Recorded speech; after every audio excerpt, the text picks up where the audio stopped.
Oh, what a character. Oh, hello. I didn't see you come in. Well, I gotta tell you, you came at the perfect time. I'm about to listen to one of my favorite Warren Zevon albums of all time, Bad Luck Streak in Dancing School from 1980. I've got it right here. And you see, this was kind of a big album for Warren Zevon. His previous two releases, his self-titled debut from 1976 and Excitable Boy from 1978, were both pretty successful projects. The Warren Zevon album was critically acclaimed, and Excitable Boy was critically and commercially acclaimed. It was Warren Zevon's only gold album, eventually platinum, and it featured his only top 40 hit, so Bad Luck Streak and Dancing School was a pretty highly anticipated follow-up album, and there's a lot of interesting storylines that go into this album, of course. I think the thing for me that jumps out as a fan is a change in production.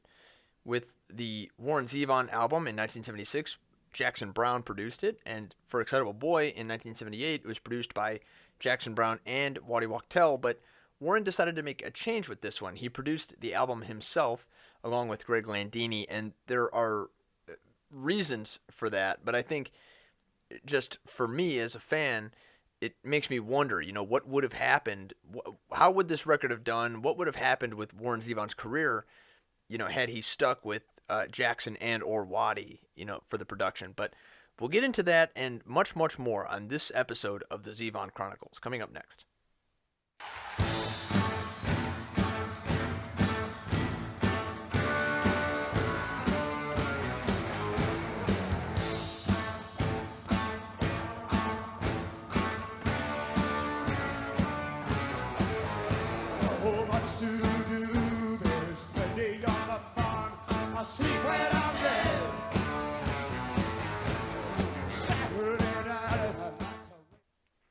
Okay, so welcome to this episode of the Zevon Chronicles. I'm Colin from the Record Night Podcast, and on the previous episode of this series, I talked about Excitable Boy, which was Warren Zevon's most successful album ever. It was a gold record, eventually certified platinum, and it featured Warren's only top 40 hit, Werewolves of London. So the success of that record really kind of established Warren as an emerging rock star. Now he's touring with a band, he's starting to play bigger venues, and of course he's living the rock and roll lifestyle to the fullest extent. One of the things we talked about on the last episode was the fact that Warren was a pretty major alcoholic at this period of time, and it led to all kinds of debauchery, like ripping banisters off of staircases and shooting at cockroaches in the bathroom. And while it would still be several years before Warren eventually got sober, and a lot of that kind of behavior would continue through the years, everything kind of came to a head right around this period of time in the late 70s. Warren enters rehab for the first time, and his marriage to his then wife, Crystal, comes to an end, all right around the time he's working on this record, Bad Luck Streak in Dancing School. So once again, I'll be using I'll Sleep and I'm Dead, The Dirty Life and Times of Warren Zevon, as a reference here. So in the book, Crystal details the first time, the incident that led to Warren entering rehab for the first time. Friends came from everywhere. Jackson, Jorge, Roy Marinell, Paul Nelson, Jimmy Wachtel, my parents, and we had an intervention where we told him exactly what we'd seen and experienced as a result of his drinking. He was humbled, and for the first time, I think he understood the depth of love and friendship that finally drove us to be so brutally honest with him and ourselves. So let's take a look at Warren. This is an appearance on David Letterman. This is a few years later, but this is Warren describing the intervention from his perspective. I ask you about, was it after that you started celebrating a little more frequently than you ought to be? It was kind of a continuing thing, David. Yeah. I've been celebrating with nothing to celebrate about, actually, for years. You know? Well, you had a good job. You were the coroner. Yeah. So, yeah. It's lonely work, though. You know? But that, of course, that's years ago, as they say, huh? Yeah. Can you give me any... Now, I read an article about this in a publication that was one of the most depressing things I've ever read. You were pretty much just bottomed out. Under the Yeah. table, yeah. And at one point, you were in some facility, and they gathered friends of yours. And what was the purpose of that? It's called intervention therapy. I think They used it on Billy Carter, too. Yeah. In The Good Company. They get all your closest friends together, and they confront you with the things that you don't remember having done when you were drunk, and you realize, among other things, that you're not going to have anybody to drink with anymore. So the effect is pretty overwhelming. Yeah. It's pretty convincing. Yeah. How much, I'm always interested in how much you were actually, you know, consuming. Really? Yeah. A couple of quarts of vodka a day. Mm. Mm. Mm. This is an amazing testament not only to you, but to the resiliency of the human system. I thought so, too. Yeah. I thought so, too. So upon that first trip to rehab in 1979, Warren had the record label issue a press release indicating that he had entered rehab. So now his alcoholism is public knowledge, and it really kind of plays into this rock and roll persona of his at the time, the Excitable Boy.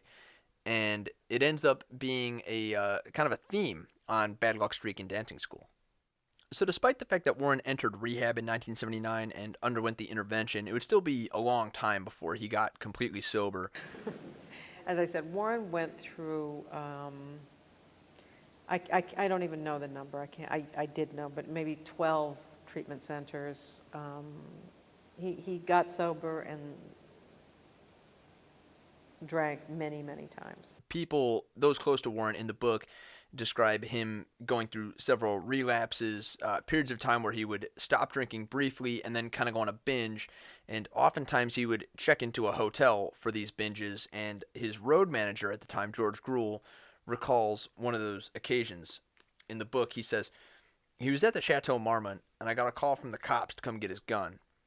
Warren was drunk and shooting out the window of his hotel. He was shooting at a billboard of Richard Pryor on Sunset." So while Warren is under the immense pressure of having to record this follow-up record to Excitable Boy, his drinking problem is still a problem, and it's leading to all kinds of crazy behavior, like shooting at billboards of Richard Pryor, for instance, but it also led to the end of his marriage halfway through recording the album.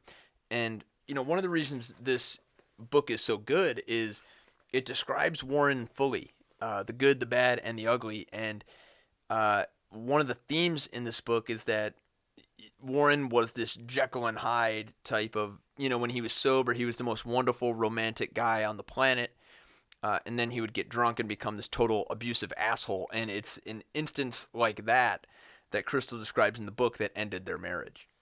You know, it was one of those situations where the good times were so good and the bad times were so bad that it just took time. Finally, when I felt like my daughter was threatened, you know, that's when I had to leave. I mean, it couldn't go on anymore. He got sober. He tried to stay sober, and when he couldn't, over a period of time, that's finally we left. But it took a long time. It was one of those things where Warren would do something hideous like that, and then the next day, he would have a song about me. So like I mentioned earlier, Warren decided to produce this record himself along with Greg Ladanyi, and I think there are a few reasons as to why he went that route. But Roy Marinell, who was featured on Warren Zevon's first two records, speculates a little bit about that decision. He says, "Warren Zevon was a great album, a critically acclaimed album, sold about 80,000 copies. The next album was Excitable Boy, which did quite well. But immediately after that, Warren distanced himself from both myself and Waddy. Now, this is theory, and I may be wrong, but in retrospect, I think Warren might have felt he needed to disassociate with me and Waddy, just in case somebody might think somebody else had something to do with what was going on, with his music, his talent, what he was creating." Much later, when the first Best Of album, A Quiet Normal Life, came out, I think I have credit on 5 tunes. 4 as a writer, 1 as a bass player. My name is not spelled the same on any 2 of the songs. I don't think it was from malice. It was more from his insecurities, his own torment. And believe me, the man was tormented. Now, aside from potentially wanting to distance himself from Waddy Wachtel and Roy Marinell with this album, it seems that another reason he decided to produce it himself is that he had a very specific vision for this album. And one of the most interesting aspects about Warren Zevon as an artist is the fact that he was trained classically and really, I think, wanted to exist as an artist in that space before basically settling for a career as a singer-songwriter. It was documented throughout his career that as a teenager, he visited the home of Russian composer Igor Stravinsky. And here's Warren Zevon in an interview from the year 2000 talking about that relationship.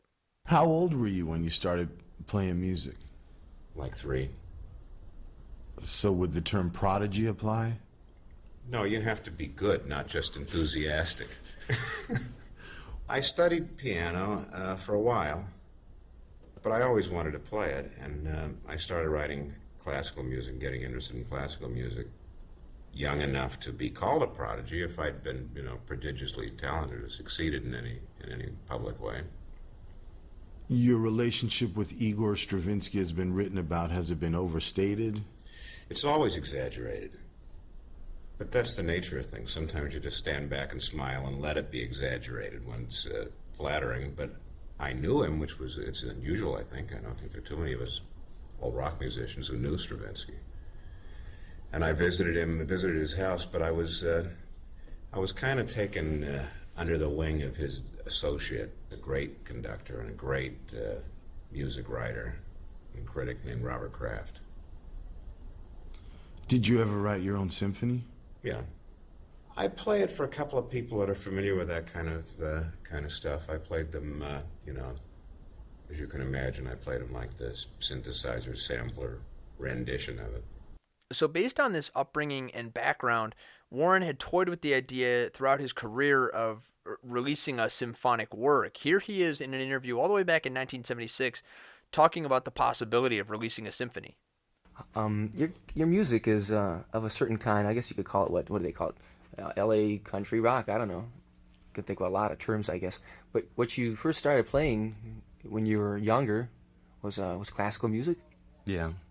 How did you study it, or did you study it, formally? Did you just pick it off of records like kids pick up rock and roll, or what? Yeah. Really? As a matter of fact, yeah, I've really never had any kind of formal training. In a sense, I guess that's well put. Yeah, I picked it up off records like you do rock and roll or anything else. But there's a lot more to pick up off classical recordings. True. I did have to learn how to read music and play some piano. I read something in one of these little interviews that I've seen, or reviews, about you starting a classical piece that you have yet to finish, or it might be finished by now. And No, it's not finished yet. It's not. It's 3 minutes long, by the way, is what I heard. Is that true? No, that was that young man's interpretation of Okay. maybe 3 hours long. Is it something? Remains to be seen. Would it be something that you might consider releasing? Like the second Warren Zevon album or something like that? Yeah, I don't see any reason why an artist can't, There's no record company pressure that says, hey, get out some singable tunes or something. Not this company. That's good. So I don't know. I mean, that's conceivable. It seems a little far-fetched, but that's conceivable to make a Warren Zevon album that's a, symphony in F or whatever it turns out to be. So although Warren never released any kind of symphonic work, this album is as close as we get. Again, because it was following the success of Excitable Boy, there was a decent recording budget for this album, and as a result, we see the return of the Sid Sharp Strings, who were featured on Warren Zevon's debut album from 1976, and we get a taste of Warren Zevon's symphony through interludes number 1 and number 2. So as far as the album artwork is concerned, Jimmy Wachtel is back and responsible for the photography, as he was with Warren Zevon's first 2 records, and for the second consecutive Warren Zevon album, we have a firearm featured. On Excitable Boy, it's on the inner sleeve, but here, right on the back, we have an Uzi on top of a couple of ballet slippers. And in the book, Jimmy Wachtel describes kind of creating the artwork for this album. So in the book, Jimmy says, "We rented a lot of guns for Warren's album covers. We rented an Uzi for Bad Luck Streak in dancing school. Because it was a machine gun, we had to rent a guy with it who was licensed. So a little old guy came with the gun and stood around. Had we known we could have fired it off, we would have, but we didn't know. We got in a lot of trouble for Bad Luck Streak in dancing school because we had the shot on the back of the album of the girl's point shoes and the Uzi machine gun and bullet casing. This women's group got up in arms that it was saying we were going to mow down these ballerinas with a gun, and I had to go to Asylum Records, to Joe Smith's office, to defend the album cover to some lesbian fanatic women's group." Okay, so here we go. Bad Luck Streak in dancing school from Warren Zevon. This was recorded at the Sound Factory in Los Angeles, California, and released in 1980 by Elektra Asylum Records. Let's give this album a spin, and then we'll dig into it song by song. Bad luck streaking dance in school, down on my knees in pain.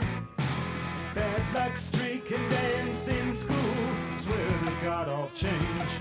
There's a certain girl I've been in love with a long, long time. What's her name? I can't tell you. I can't reveal her name until she's mine. What's her name? I can't tell you. Strength and muscle and jungle work. Strength and muscle and jungle work. Strength and muscle and jungle work. Strength and muscle and jungle work. Leave the fire behind you and start. I'll be playing it by ear. Left here with an empty-handed heart.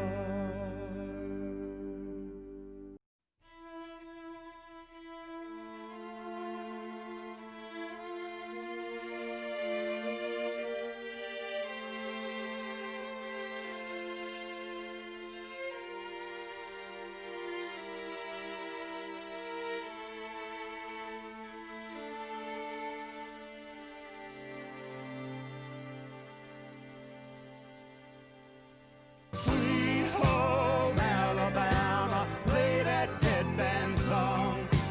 Turn those speakers up full blast, play it all night long.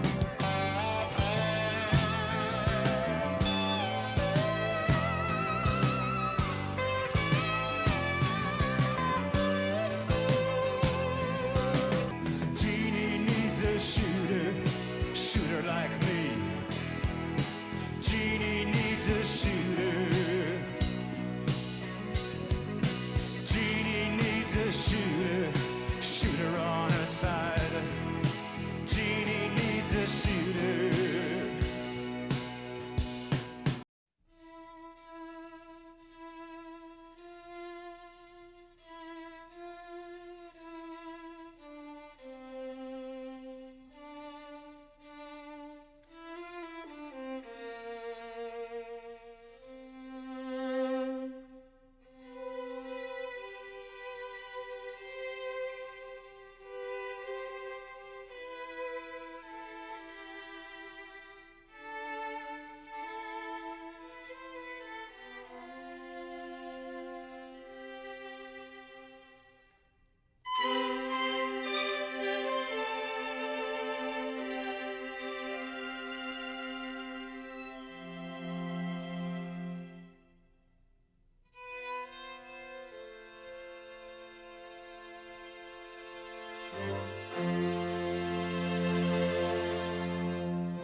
And sometimes I say things I shouldn't, like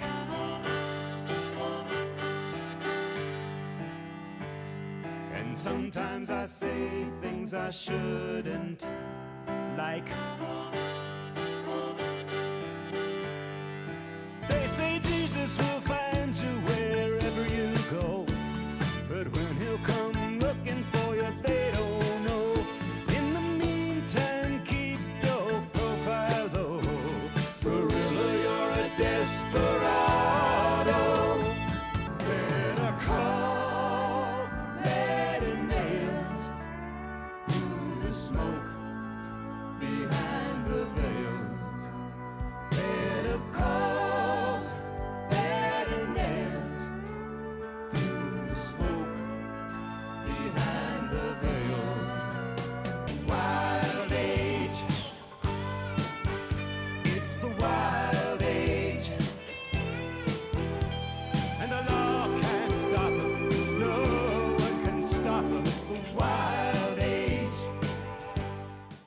Okay, so the album opens with the title track, Bad Luck Streak in Dancing School. This one features David Lindley on lap steel guitars, Warren Zevon on guitars, strings, and he serves as the Sid Sharp Strings concert master as well. Leland Sklar on bass and Rick Marotta on drums. This is one of my favorite openings to a song / album ever. I actually used this as the introduction to the Record Night podcast. We open with the Sid Sharp Strings, this very prim and proper beginning, symbolic of Warren's classical upbringing. But the strings are abruptly ended with the sound of 2 gunshots and then a guitar, symbolic of the then present-day rock and roll lifestyle that Warren was living. And the way they recorded it was interesting. It's literally 2 gunshots. Warren actually fired his .44 Magnum in the studio into a barrel of sand to get that sound. So this song is not a really stellar standalone track. I think it just serves as a really nice introduction to the album. Dancing School is apparently a euphemism for a brothel. So just like we talked about earlier, Warren's bad boy persona being public knowledge and being a theme on this album. We get it front and center right here, where he's just kind of, lamenting the trouble he's gotten into. And the repeated chorus through the song is bad luck streak in dancing school, down on my knees in pain, bad luck streak in dancing school, swear to God I'll change. What I get out of the song is that you just don't really believe the narrator. Despite the fact that he swears he'll change, it seems that he's not going to. Alright, next song on the album is A Certain Girl. This is a cover song originally by Naomi Neville. This one features Waddy Wachtel on lead guitar, Don Felder on guitar, Jorge Calderon also on guitar, Leland Sklar on bass, Rick Marotta on drums, and Jackson Browne and Rick Marotta provide vocals. So an important note regarding the change in production, Warren did not bring Jackson Browne and Waddy Wachtel back to produce this record, but they are featured on the album nonetheless, on this track, but also on other tracks on the album. So A Certain Girl is an old rock and roll cover. This is a fun song to include on the album. It was originally written by Alan Toussaint, who's given credit on the album under his pen name, Naomi Neville, and a few versions of this song were recorded throughout the years. Ernie K. Doe did a version back in the day, and the Yardbirds actually cut a version of this song as well. But an interesting note with the Zevon version here is it was the lead single off of this album, and this is actually the best this song ever did on the charts, as this Zevon version reached number 57. Next on the record is Jungle Work. This one was written by Jorge Calderon and Warren Zevon. This one features Joe Walsh on lead guitar, Warren Zevon on guitar and string synthesizer, Leland Sklar on bass, Rick Marotta on drums and syn drums. Jorge Calderon, Rick Marotta, and Warren Zevon provide vocals. Alright, Jungle Work is actually a reprise of an old Warren Zevon song back from his original debut from 1969, and a song called Gorilla.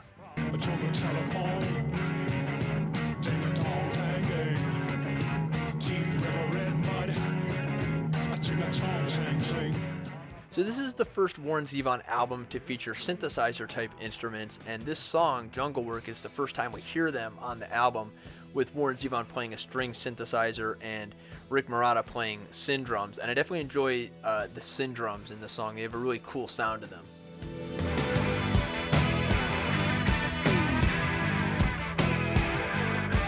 Where the pay is good and the risk is high. As far as the subject material of this song is concerned, it's very reminiscent of Roland the Headless Thompson Gunner from Zevon's previous album, as both songs feature mercenaries fighting in the jungle. And I'm willing to say that this is the heaviest sounding song of Warren Zevon's entire career. Joe Walsh on lead guitar certainly helps, but also the background vocals in the song, they're chanting and screaming at points and really give this song this warlike feel that the lyrics are detailing.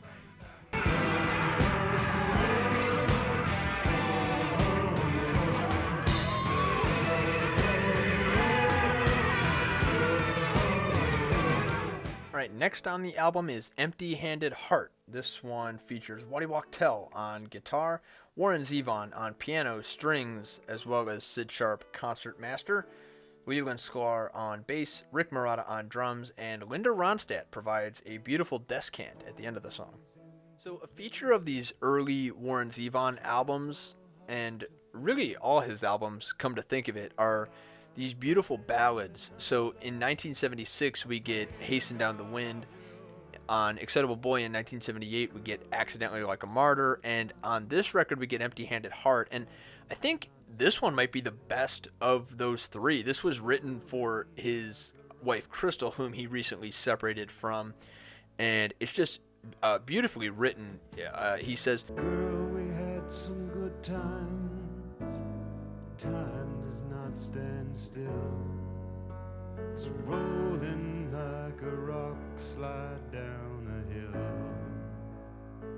And then later he says, Girl, we had some good times. But time cannot undo. No one will ever take the place of you. and I think the thing that puts this song over the top is the descant by Linda Ronstadt singing over Warren's lead vocal at the end. Linda Ronstadt, obviously a beautiful vocalist, and that part of the song just really puts it over the top for me. Then I throw down diamonds on the sand.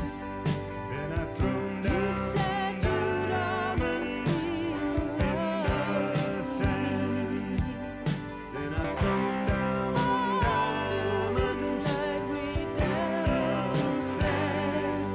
Then I throw down diamonds in the sand. Okay, to close out side one, we get the first taste of Warren Zevon's symphony through interlude number 1, right into Play It All Night Long. Play It All Night Long features David Lindley on guitar and lap steel guitar, Warren Zevon on string synthesizer, Leland Sklar on bass, Rick Marotta on drums, and Jackson Browne provides harmony. So Play It All Night Long is unquestionably one of Warren Zevon's greatest songs of all time. This is kind of a retort to Sweet Home Alabama, where that song provides a bright and sunny picture of the South, whereas this song by Zevon, written post-plane crash, provides a dark and dreary picture of the South, including incest, PTSD, and brucellosis, of all things. And this is a song that I can remember, really grabbing my attention as when I was first listening to Warren Zevon, as the chorus is, Sweet home Alabama, play that dead band song. Turn those speakers up full blast, play it all night long. this song features a looped synthesizer part that kind of goes throughout the entire song, and it also features a really cool drum part by Rick Marotta toward the end of the song as well. As much as I love this original version by Zevon, this song was eventually covered by the Drive-By Truckers, and it's just one of those rare cases where it's as if the song was written for them. If you're not familiar with the Drive-By Truckers, the subject material of this song is just right up their alley. They have an album from 2004 called The Dirty South, and lots of other good records, but this song was just right up their alley, and they do an excellent cover of it, so I definitely recommend you check it out. Here's a little bit of their cover right here. Grandpa's doing Sister Sally. Zevon's got cancer. Cal's got tuberculosis. We'll get by somehow. Sweet home Alabama, play that dead man's song. Turn them speakers up full blast, play it all night long.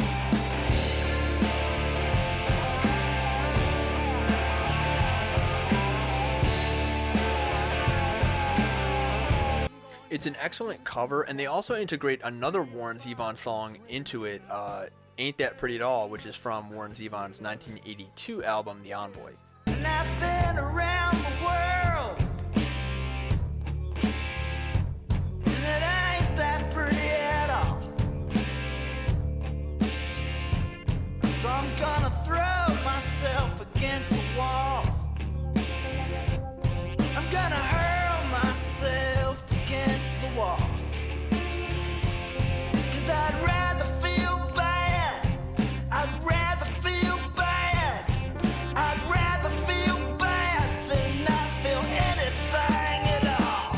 right, side 2 opens with Jeannie Needs a Shooter, a co-write between Warren Zevon and Bruce Springsteen. This one features the return of Joe Walsh on guitar, Warren Zevon on guitar strings, as well as Sid Sharp concertmaster, Leland Sklar on bass, Rick Marotta on drums, and Tubular Bells, which is a cool part of the song. So this song, a co-write between Warren Zevon and Bruce Springsteen, and in the book, Bruce Springsteen describes the first time he encountered Warren Zevon. He says, "The first time I met Warren, he came to New York. I saw him at a club in the city, and my main recollection was he did a version of Muddy Waters' I Am a Man, and instead of spelling out man, he spelled out his own name, Warren, which was very funny. It was one of those classic things that told you everything you needed to know about him." Warren was a bit of an unusual character coming out of California, because his tone was obviously not a typical Californian, unless you went back to maybe Nathaniel West or something. He had the cynical edge, which was really not a part of what was coming out of California at the time. Outside of the songs being great, he was just an interesting character. My recollection is that after the show we went out. I seem to remember spending most of the night and well into the morning of the next day together. We talked and hit it off. Regarding this specific song, Bruce said, "Over the years we stayed in touch at different times. We got together at my house once in New Jersey. He was interested in a title, Jeannie Needs a Shooter, that I had. He had his own song, and so we had a small collaboration on that song."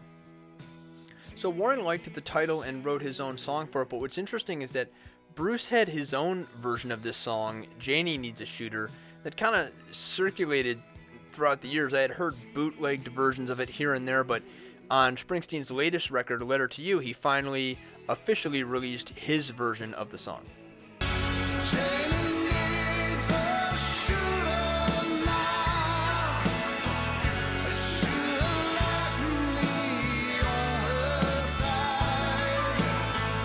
As far as the Zevon version goes, it's a great song, an excellent story is told, and this one features the return of the Sid Sharp strings. They're featured on Empty-Handed Heart and the opening track, Bad Luck Streak in Dancing School, and this is probably my favorite use of the Sid Sharp strings on the record. This is a rock song, and the strings go really well with this. I think a lot of times strings can make a song sound too big or overproduced, but they're integrated into the song really well, and they're really subtle, to the point where I almost forget that there's strings on this song. On a tour in 1980, I believe, Warren and the band he was touring with at the time did an excellent version of this song. So there's a really cool little guitar part right after. I was riding a hard to beater when a shot rang out behind. As I lay there in the darkness. So I'm always missing that when I hear the studio version of the song, but it's great nonetheless. All right, next on the record we get interlude number 2, straight into Bill Lee, and Bill Lee is a very quick track. It just features Warren Zevon on piano and harmonica, and Glenn Frey on harmony. Okay, so the spaceman Bill Lee, probably deserving of an entirely separate podcast. He was an interesting character, a pitcher for the Red Sox and Expos during the 70s and 80s. He was just an anti-establishment renegade character. He was very open about his use of marijuana, which was a bigger deal at the time than it would be today, for instance. For baseball fans, he was kind of like his day's version of Trevor Bauer, just for a point of reference. But him and Warren Zevon, I think, just were kind of fond of each other. I think they kind of came to know each other through the press, and but they eventually met, and this song was a result of that. So here's Bill Lee on David Letterman talking about meeting Warren Zevon. Warren Zevon wrote a song about you. Is this correct? How'd it go? No. How does it come that Warren Zevon writes a song about you? I don't know. He read a quote or something I'd said, and he thought it was really apropos, so he wrote a song about it, and then they butchered it in editing, and when it came out on the album, it stunk. So you're going to have to learn to have some opinions, Bill. That's, you can't be straddling the fence like this all your life. Now, what was the quote that Warren Zevon wrote the song about? Said something about, long time ago, I can't remember. Can't remember. You're supposed to sit on your ass and nod at stupid things. it's hard to do. But if you don't, they'll screw you. And Something about, no, I don't, that's it, I don't read my own stuff. I fall asleep reading that junk. but anyway, He wrote a nice thing, and I told him that he was having a tough time at the time. All he had was Dos Equis in his place, and I said, you know, you got to cut that. If you're going to get it, at least walk down the hill and get it and walk back up. Do your heart a favor, and I think he did. That's So now right. he's back on the road. Yeah, I think everything is okay there. All right, next on the album is one of my personal Warren Zevon favorites, Gorilla, You're a Desperado. This one features Jackson Browne on slide guitar and guitar, Warren Zevon on the string synthesizer, Leland Sklar on bass, Rick Marotta drums and percussion, Jackson Browne, J.D. Souther, and Don Henley provide harmonies. Okay, so this is one of these quintessential Warren Zevon songs that's like extremely humorous but also kind of profound at the same time. So he says, Big gorilla at the LA Zoo snatched the glasses right off my face, took the keys to my BMW, left me here to take his place. the gorilla thinks he's getting a good deal, but as the song goes on, it turns out that he's traded places with a not-so-savory character. The narrator apologizes to the gorilla for the fact that his apartment's a mess, and then he goes on to say, They say Jesus will find you wherever you go, but when he'll come looking for you, they don't know. In the meantime, keep your profile low. Gorilla, you're a desperado. the gorilla ends up getting divorced and becoming depressed, and it turns out that he's just as shackled in human life as he was in the zoo. This song's got a real goofy sound to it, like rhythm and to it that it's very fitting for the song, but it features some really good slide guitar work from Jackson Browne and excellent background harmonies. And the fact that Don Henley, who is the third member of the Eagles to be featured on this record, by the way, the fact that he is part of the harmonies on Gorilla, You're a Desperado, it's reminiscent of the Eagles song Desperado, obviously, so it's kind of funny in that way. All right, next on the record is Bed of Coals. This is a co-write between Warren Zevon and T-Bone Burnett. This one features Ben Keith on pedal steel guitar, Warren Zevon on piano and organ, Leland Sklar on bass, Rick Marotta on drums, Linda Ronstadt and J.D. Souther provide harmonies. Okay, interesting song here. This seems to be about the life of a rock and roll star, presumably. He says, I'm too old to die young, and too young to die now. This isn't quite a country song, but it's kind of got that feel to it with the Ben Keith pedal steel guitar. And there's also a cool part where Linda Ronstadt, J.D. Souther, and Warren Zevon all harmonize at the end of the song. Better calls, better names, through the smoke, behind the veil. Okay, we close out the album with Wild Age. This one features David Lindley on guitar, Warren Zevon on piano, Leland Sklar on bass, Rick Marotta on drums, Glenn Fry and Don Henley provide harmonies. So just the same way the opening track, Bad Luck Streak in Dancing School, is this perfect introduction to the album, Wild Age is the perfect ending and also a nice bookend to that song. So in the opening track, Bad Luck Streak in Dancing School, he says, I swear to God I'll change, even though it's not very sincere. And by the end of the album here, we just have this defiant, open, I'm not changing, you know. He says, well, they tried so hard to hold him. Heaven knows how hard they tried, but he's made up his mind. He's the restless kind. He's the wild age. And he says, Mostly when the reckless years and something's left to say, some of them keep running till they run straight in their graves. it's interesting. At the time when he wrote this, I mean, we know that eventually Warren Zevon got sober, but at the time when he wrote this, I mean, he was in the thick of that lifestyle and was running straight for his grave had he not cleaned up his act. So, really excellent way to end the record. You know, it sounds great. You have the Eagles, you have Glenn Frey and Don Henley harmonizing on this. They sound great, and so it's just kind of this, you know, repetitive outro where it's just wild age, wild age, wild age. It's the second Warren Zevon album in a row where it ends with him like screaming and hooting and hollering toward the end, much like he did on Lawyers, Guns, and Money from the previous album. Wild age, wild age, wild age, wild age, wild age.